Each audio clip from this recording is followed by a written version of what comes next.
Folks, I want to start off this installment by saying, at least in my experience, though this likely applies as a blanket statement as well, life is unpredictable. Sometimes things happen that you never expected would happen. Sometimes you do things you never thought you would do.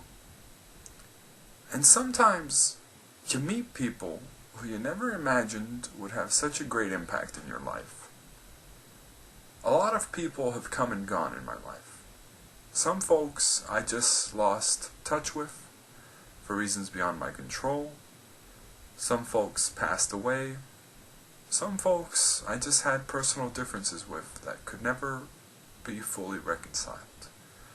But every now and then, there comes along a person who over the years, and as you get to know them more and more, and they get to know you more and more, you just form a strong bond with. You see them at their best, you see them at their worst, they see the same sides of you, and as time passes you develop a strong sense of camaraderie, a deep care for them and their emotions. You know one another's secrets, and you respect each other. We have our ups and downs. It's not always smooth sailing. Sometimes we stumble, say things we don't mean in anger, or when we're not thinking clearly, or the other way around. But in the end, you realize how much they mean to you and how important that strong bond is you share. I met Females Exist Online many years ago, and I can assuredly say that I could have never foreseen when we first met us being such good friends, best friends even, like we are now. As a person, she is strong-willed, dedicated, opinionated, kind, quirky, intelligent, and creative. She has her moments, don't get me wrong. She can be stubborn at times, unbelievably picky about certain things. She can be cruel if you catch her at a bad time, and she's kind of lazy with some things. But by golly, she's one of the most amazing individuals I've ever known. It was an absolute delight recording installment 30 with her when she was the guest host. This past Thursday, it was the American holiday of Thanksgiving, and I can definitely say that one thing I'm thankful for is having her as one of my close friends. She did an excellent job guest hosting, and I knew she would excel if given 10 minutes and a microphone to speak her mind on anything she wanted to. So without further ado, listeners, it is time for the Female Focus. Hey everyone, this is Females Exist Online. Today we were given a topic to talk about absolutely anything we wanted for the episode's, basically, I guess, season 1 finale. So I decided to pick on a more serious topic. So my topic of the day is friends who have passed away, or people who have passed away in your lives and you haven't had a chance to say goodbye properly. So imagine you're sitting in a bench, it's raining lightly, and you're sitting next to someone and they're eating a bologna sandwich, and there is a water fountain right in front of you and it won't stop sprinkling water, and it's annoying. And you're just thinking about the little things in life that really don't matter at all, such as, oh crap, I didn't turn in my homework. Oh crap, I got a math test tomorrow. All these mundane topics that we just go day by day dealing with, and we don't really realize what's in front of us. Things that actually matter, such as friendship, such as relationships, family.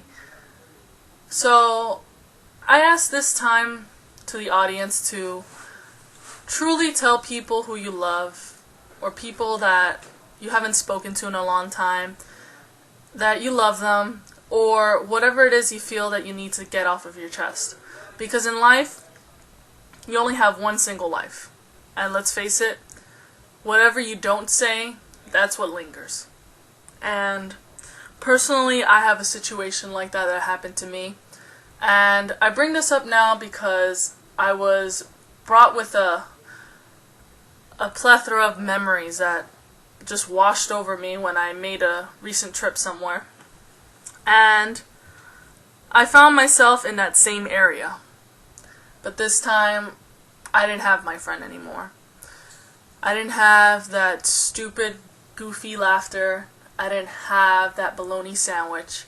I didn't have a broken water fountain and a list of silly things that really didn't matter. I just had in those 2 days that had passed when the situation happened. I just had myself and my thoughts and my regrets. So things like that haunt you, and it's really not worth it. So I really want you to think about, your mom that you yelled at last week, your dad that you told him you didn't love him, your girlfriend who you told to, go F herself. All of those thoughts, just truly think about it and think about your words and come back to it, surrender yourself. Let go of your pride, let go of I'm always right, because you never know if the next day you won't see them again. And quite frankly, I didn't have that chance. My friend passed away February 3 years ago, and it still haunts me to this day.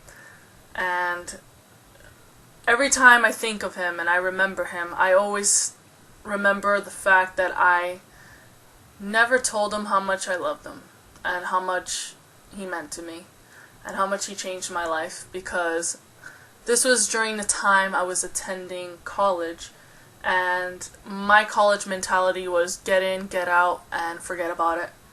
I didn't want to make friends. I had no interest in any other agenda rather than academics.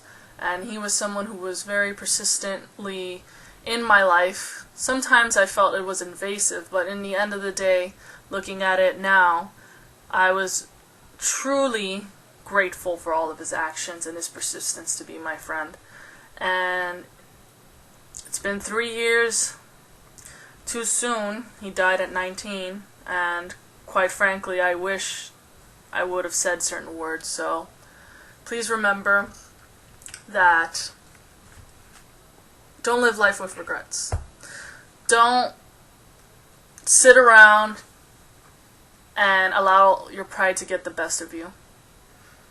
I also ask that you think about people of your past, people that you've let go over really stupid things, and I want you to give them a phone call, send them an email, message them on whatever social media outlet you have, and let them know that, you know what, our argument wasn't worth it.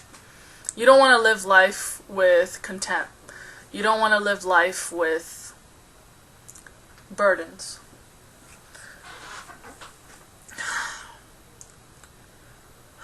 Alright, my apologies. It's just, this topic is hits home for me. And I just feel the need to highly encourage a Gandhi outlook. Find peace within yourself. And once you find peace within yourself, then find it with others. Go seek others. Let them know how you feel. Let it all out. Even if it's anger. If you want to tell someone you're pissed off, you want to go to your father, your mother, let them know, hey, you were never there for me. Talk about it. Let it out. But at the end of the day, let them know, you know what, I love you and I care about you. And I'm pretty sure everyone who's listening to this message can relate to this and say, there are people that I really owe a sorry to. Or even if you feel like they owe you a sorry, let me ask you, is it really worth it? Can you imagine, I was asked this once, and the question was, what would you do if you knew that you had only 24 hours left to live? The perspective changes, doesn't it?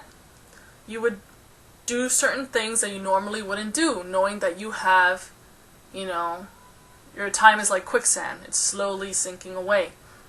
Correction, quickly sinking away. So, think about it. If you would change your actions when someone tells you you're going to die, then why wouldn't you change your actions now? And that's essentially all I have to say about that topic. And the second topic of the day is people who have really messed up your life. Whether it be exes, whether it be former friends, whether it be family members. Since we were on the topic from before about, letting people in your life know how you feel about them and letting bad habits die down and finding peace within yourself and peace within others, I decided to do a people who've really messed up your life and changed you moment, so you can really think about it. Has anyone really messed up your life? Has anyone really taken you down and made you feel like nothing? Well, I decided to write a poem about it because one of my forms of emotional outlet when I feel a lot of emotions or when I'm feeling very deep is to write poetry. So I'm going to share with you one of my poems that I wrote literally right now, so spur of the moment. It doesn't really have a title, so you guys can title it. And here it is. It says, "Why did you arrive by heaven's gates to only dissolve its sanctuary? Try as I may, I cannot let it go. Your face still haunts my memory. I cannot take failure without disguise. The tears I've tucked in since you left my life. You stole my hope and turned it into despair. Why did you pretend to care?" So immediately, there's one person in my life formerly in my life, who I think about that really screwed with my life. And that person is my ex-boyfriend. And to get into the story, essentially just scratching the surface, I met this guy who seemed to have it all. Personality, good looks, intelligence, stability. And things were going fine for what I'd call a good year. But then ultimately, the social economic differences we had tore us apart, and differences between our families' opinions of one another. I guess a whole Romeo and Juliet kind of scene essentially happened, and we were no more. And when I look at it now, it's been years since that occurred, he truly messed up my life. Not entirely, but some aspect of it. And the aspect is my aspect of love. To me, I feel that love is a temporary state rather than a permanent, everlasting state. And he's the one who created that idea in my mind. Just like before I had referenced about fairy tales, I had this idealistic idea of love. That it was utopian and it was perfect, and it's not. So I want you guys to think about it. Has someone really messed up your life? Think about who that person is. Is it a friend that backstabbed you and betrayed you? Is it an ex-girlfriend or boyfriend who really, you shared all your secrets with, and then next thing you know, they're in someone else's arms? Is it your father, who you always confided in, who you find out now is telling all your family really nasty and cruel things about you? Who truly messed up your life? Who truly took you down, that you felt that you were less than dirt? And I asked the crowd as well to not only truly think about who really messed you up, but think of how you are now. Have you been able to overcome that situation? And if not, what methods do you use to cope with it? Those of you out there that are heavily depressed or going through things, I ask you that, those people who messed up your life and brought you down, take a moment to reflect on it, use it as a life lesson, and find positive things to cope with these situations. For me, as sad and tragic as that poem I read you sounds, it truly makes me happy to write poetry. Poetry is my outlet because I get to muster the courage to write how I truly feel. Because sometimes I have trouble putting it into words. So when I write and I reflect on it, or I look at it, weeks to come, even years to come, as I read my poetry, because I've written for a long time, I remember those moments, and I remember the life lessons that accompany those moments. And I use it as a positive influence, as a positive change. So you know what?